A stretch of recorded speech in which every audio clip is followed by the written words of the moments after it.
এই তো চা খাবো এখন, এই জন্য চার পানি বসাই দিয়েছি। হ্যালো এভরিওয়ান, আসসালামু আলাইকুম। চলে আসলাম সকাল সকাল নতুন আরেকটা ব্লগ নিয়ে। তো সবাই কেমন আছেন? আশা করি সবাই ভালো আছেন। আল্লাহর রহমতে আপনাদের দোয়ায় আমিও অনেক ভালো আছি। তো আমি কিন্তু দুধ চা খাই না, তো এই তো আমি একটু পাতি দিয়ে দিচ্ছি। এটা হচ্ছে ব্ল্যাক টি। তো ব্ল্যাক টির হচ্ছে কাগজ মোড়কটা আমি ফালাই দিয়েছি, আর এই পটে আমি ঢেলে রাখছি আর কি। তো এখন একটু চা খাবো, তারপরে সকালের নাস্তা হয়ে গেছে। সবাই চলে গেছে বাসার থেকে, যার যার কাজে সবাই বাহির হয়ে গেছে। আর এখন চা খাবো, তো এই জন্য আর অত মশলাপাতি দিলাম না। তো এর মধ্যে শুধু একটা ফল আর একটু লং দিয়েছি। এটা দিয়ে আমি চিনি ছাড়া চা খাবো। আর সবাই খাওয়া দাওয়া হয়ে গেছে, চলে গেছে বাসার থেকে যার যার কাজে। আর এখন সকালের নাস্তা ছিল আমার, একটা সবজি ছিল ডিম সিদ্ধ, যে ডিম হাফ বয়েল খাবে খেয়েছে। আর হচ্ছে আমার বাসায় সবই চলে, ডাল ভর্তা ভাত রুটি সবই হয়। তো প্রতিদিনের মতো আজকেও সেটাই ছিল। আর এখন আমি দুপুরের আয়োজনে চলে আসছি। তো আপনার সাথে একটু শেয়ার করব সবার সাথে, যে একটু করে যে কী আমি রান্না করতেছি, দুপুরে কী আয়োজন আছে। এতে তখন চুলার পরে দুইটা প্যান দিয়ে দিয়েছি। তো এটার ভিতরে সরিষার তেল দিয়ে দিয়েছি, আর এটার ভিতরে এখনও তেল দেয়নি। এই যে পানি শুকাচ্ছে। তো এই দুইটা প্যান একসাথে আমি দুই চুলায় রান্না করব, দুইটা ধরনের মুরগি। তো আজকে আমি মুরগি রান্না করব। এই যে দেশি মুরগি, আমার হাজব্যান্ড দেশি মুরগি খায়, আর বাচ্চারা দেশি মুরগিটা খেতে চায় না, এই জন্য তাদের জন্য আছে ফার্মের মুরগি। তো দুই ধরনের মুরগি আমি কেটে কুটে ধুয়ে আমাকে কমপ্লিট করে দিয়েছে আমার হেল্পিং ম্যান। আর এখানে হচ্ছে আলু আছে, আলুটা কাটা হয়ে গেছে, ধোয়া হয়ে গেছে। তো আমি এখানে সব কিছুই রেখে দিয়েছি। আর আজকে কিন্তু আমি রান্না করব এই মুরগিটা হচ্ছে আমি দেখাচ্ছি। এই তো এই দেখেন কাঁঠালের বিচি, তো অনেক করে নিয়ে সে হচ্ছে ভালোভাবে পরিষ্কার করে নিই। আসলে কাজে শুধু ফাঁকি দেয়। তো এইভাবেই পরিষ্কার করে দিয়েছে। আসলে আমি তো করতে পারি না, যা করে দেয় সেটাই। কিন্তু পরিষ্কার করে আর একটু পরিষ্কার করলে বেশি ভালো হতো, দেখতেও সুন্দর লাগতো। তো যাই হোক, যা করে দিয়েছে আলহামদুলিল্লাহ।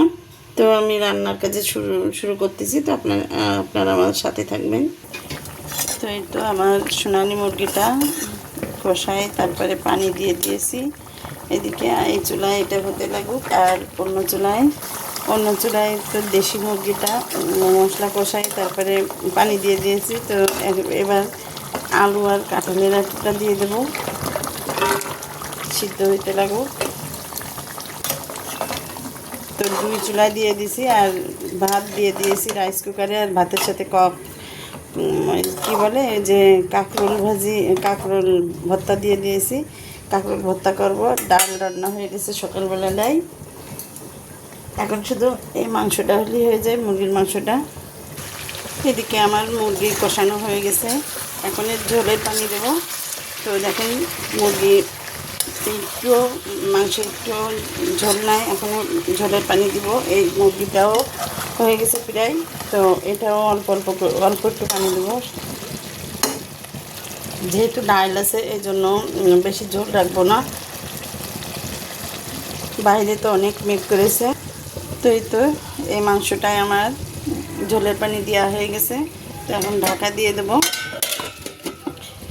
আর এই সাইডের দেশি মুরগিটা অল্প ঝোল আছে, তো এটাই বেশি ঝোল রাখবো না, একদম একটু কষা কষা হবে। তো এই দুটা হয়ে গেলে আমার দুপুরের রান্না কমপ্লিট হয়ে যায়। আর ভাবছি এখন ঘরের ফ্যানগুলো অনেক ময়লা হয়েছে, তো ফ্যানগুলো একটু পরিষ্কার করবো। ব্যাস এতটুকুই ঝোল রাখবো না, মানে এতটুকু পানি দিলাম। এখন এই ঝোলটা আর একটু হয়ে গেলে, শুকায় গেলে অল্প মাখা থাকবে, তারপরে নামাই নেব। সকালে আলহামদুলিল্লাহ আল্লাহর রহমত ঝরে গেছে একবার, মানে বৃষ্টি হয়েছে। এই তো প্রায় 1 ঘন্টা আগে একটু বৃষ্টি হয়েছিল। আবার এখন আবারও এই যে দেখেন আকাশে মেঘ। তো এই হচ্ছে এখন 11:30 বাজে।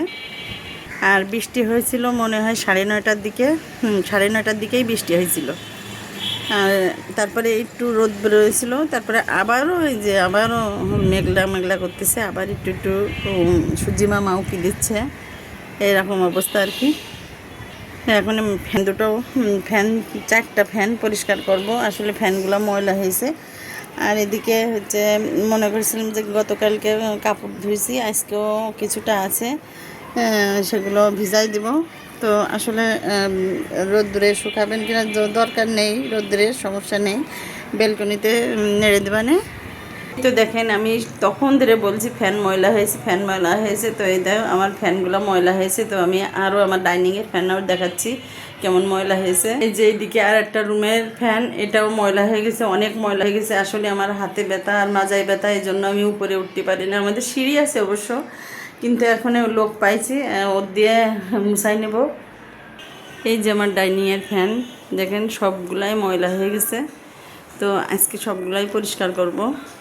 আর এদিকে রাত্রে সবজির জন্য একটু তেলের পরে পেঁয়াজ দিয়েছি, আর হচ্ছে সবজিটা এখন একটু রান্না করে রাখি। এই তো বরবটি রান্না করবো রাত্রে দুধ দিয়ে খাওয়ার জন্য। আর ফল ফ্রুট থাকে, পেয়ারা থাকে, আম থাকে, ডালিম থাকে, এগুলো যা খাই সেটা করে দিতে হয়। আর ওই যে বলছিলাম না আমি ভর্তা দিয়েছি কাঁকরোল, তো কাঁকরোলগুলো আমার সিদ্ধ হয়ে গেছে, তো এখন ভর্তা করে ফেলবো। এই তো এখন ভর্তা করে ফেলবো। আর হচ্ছে কাঁচা মরিচের যে কী দাম, বাসায় কাঁচা মরিচ নেই, তো আমি বুদ্ধি করে কি করেছি দেখবেন। এই দেখেন এই সবজির ভিতরে শুকনো মরিচ দিয়ে দিয়েছি, এটা নরম হইলে ভাজি করবো না, শুকনো মরিচ নরম হলে তারপরে কাঁকরোলের সাথে ভর্তা করে দেবো। তো অনেক বুদ্ধি না, বুদ্ধিটা খুব ফাইন না। তো এই বরবটির মধ্যে আমি শুকনো মরিচগুলো দিয়ে তারপরে আমি সিদ্ধ করে নিয়েছি। তো দেখেন আমার কাঁচা মরিচ ছিল না বাসায়, তো ভর্তার ভিতরে উঠে নিয়েছি, পরে মাখায় নেব। আর এই ভর্তাগুলো কাঁকরোলগুলো শক্ত হয়ে যাবে বলে এখন আমি একটু হালকা একটু ম্যাশ করে নিয়েছি। পরে হচ্ছে যখনই খাবো আজান দেওয়ার পরে তারপরে মাখায় নেব লবণ আর পেঁয়াজ দিয়ে, নাহলে এখনই গন্ধ হয়ে যাবে। তো আসলে বুদ্ধিটা কেমন হলো একটু বলবেন কিন্তু অবশ্যই, যে বর্ষার সময়টায় কাঁচামরিচ না থাকলে, শুকনো মরিচ ঘরে থাকলে এভাবে আমরা কাঁচামরিচের কাজটা চালাই যেতে পারি। কেমন বুদ্ধি হলো, আপনাদের অবশ্যই কাজে লাগবে কিন্তু।